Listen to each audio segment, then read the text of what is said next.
All right, let's get into it. Today, we are diving into the massive, complicated, and, let's be honest, often really frustrating world of Spotify royalties. If you're an artist, you've definitely felt the sting. If you're a fan, you've probably wondered, where does my subscription money actually go? Well, the whole system is changing, and it feels like it's on the brink of a major shakeup. So let's break it down. First things first, let's just start with a number that should really make you pause. A staggering 80% of all artists on Spotify have fewer than 50 monthly listeners. We're talking about over 6 million artists here. This isn't just some random stat. It is the very foundation of a massive problem that's forcing Spotify to completely rethink how it pays people. So this really gets to the heart of the matter, doesn't it? For years, we were sold this idea that streaming was the great equalizer in music. But for most artists, that dream is starting to feel more like a dead end. We're going to unpack exactly how the money flows, why the system is under so much pressure, and what it all means for any artist trying to build a career today. To really understand the crisis, we have to understand the machine itself. How does Spotify actually pay artists? Because it is not as simple as, say, a penny for every stream. No, it's this super complex system that a lot of people call a black box. So, you know what? Let's crack it open and see what's actually going on inside. This right here is the absolute core of it all. It's called the pro rata model. So the first thing you need to do is just forget any idea you have of a fixed rate per stream. That's not how it works. Instead, I want you to picture all the money from subscriptions and from ads going into one giant pot every single month. Your payout is based on your stream share, basically your slice of the total streams. If your music gets 1% of all the streams on the platform, you get 1% of that pot. And here's the kicker. You're not just competing for listeners, you are in direct competition with every other artist for a piece of a finite pie. So how big is that pie anyway? Well, Spotify's model is roughly a 70-30 split. About 70% of the money that comes in goes into that big royalty pool to be paid out to rights holders. We're talking artists, labels, publishers. Spotify keeps the other 30%. That's been the industry standard for a while, but as we're about to see, what happens inside that 70%, well, that's where the real war is being fought. Okay, let's make this tangible. What does this look like in real dollars and cents? Well, to earn just $5, you need about 1,250 streams. Want to make $1,000? You're going to need $250,000 streams. And to earn a living wage, say $50,000, you're looking at over 12 million streams. These numbers just scream how insane the volume is that you need to make any kind of meaningful money. And for that bottom 80% of artists, it's an impossible mountain to climb. Okay, so we have this giant shared pool of money. But right now, that pool is under attack from 3 different directions: dilution, deception, and disenfranchisement. This is exactly where the whole system starts to crack and fall apart for millions of artists. So let's break down this triple threat. Threat number 1 is dilution. Every single day, more than 70,000 new songs are uploaded to Spotify. Now, think back to that pro rata model. The pie itself isn't growing nearly as fast as the number of people wanting a slice. With more and more and more music flooding the platform, every artist's stream share gets watered down, which means every single stream becomes worth less and less.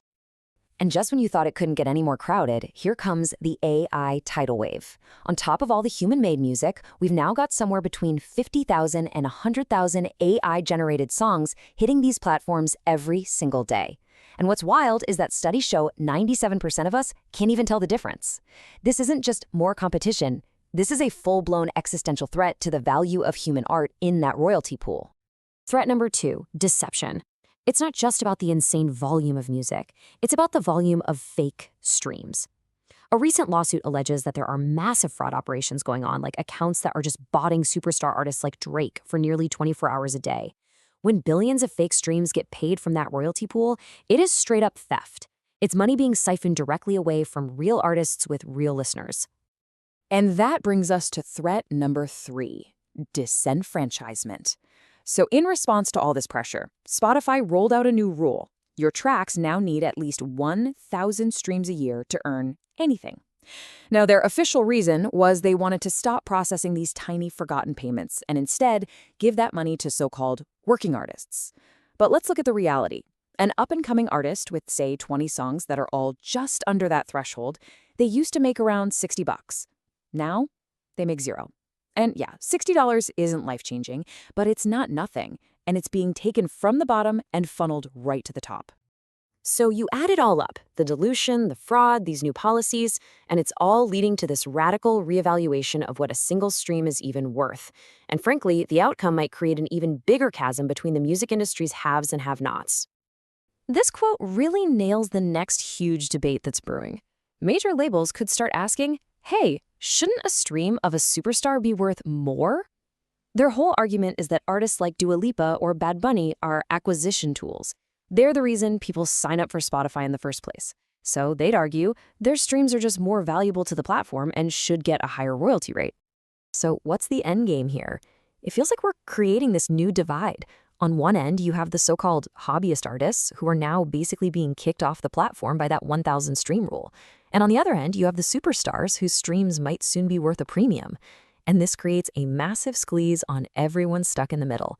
The independent artists, the emerging professionals who aren't hobbyists, but they're not global icons either. Where do they fit in this new world? Okay, so the system is cracking and the rules are literally being rewritten under our feet. And if you're an artist, I get it, this can feel pretty hopeless. But it doesn't have to be. All this chaos is really forcing a choice. Do you learn to survive inside the system as it is, or do you start working to reshape it completely? Let's look at the two paths forward. You've basically got two options on the table. The first is to play the game. That means you accept the rules Spotify has laid out and you figure out how to win. The second option is to change the game. That means building a career that doesn't depend on Spotify's rules at all. Look, neither one is easy, but understanding the strategy for both is absolutely essential for survival now. All right, path one, play the game. If you're going to go this route, you have to go all in.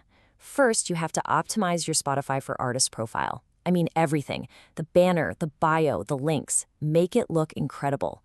Second, you have to promote relentlessly. Create actual funnels from TikTok, from Instagram that lead people directly to your music. Third, create a buzz around you. Play gigs, collaborate, do interviews. And finally, get playlisted. It is still, by far, the main way that listeners find new music on the platform. Okay, but what about path two? What if you want to change the game entirely? This is all about taking back control. First, you can advocate for a totally different payment system, like a fan share model where your actual listeners' money goes directly to you. Second, you can sell directly to your fans through your own website or on platforms like Bandcamp. Third, you gotta diversify. Merch, touring, licensing. And finally, and this is probably the biggest one, you have to completely change your mindset. You have to treat Spotify as a business card, as a discovery tool. It is not your bank account. And that really leaves us with the ultimate question that I think every artist has to ask themselves right now. When you look at everything, the broken royalty model, the AI explosion, the squeeze on the middle class of musicians, is Spotify a tool that's helping you find an audience, or is it a system that's actually become your biggest competitor, fighting you for the same shrinking pool of money? The path you choose is going to depend entirely on your answer to that question.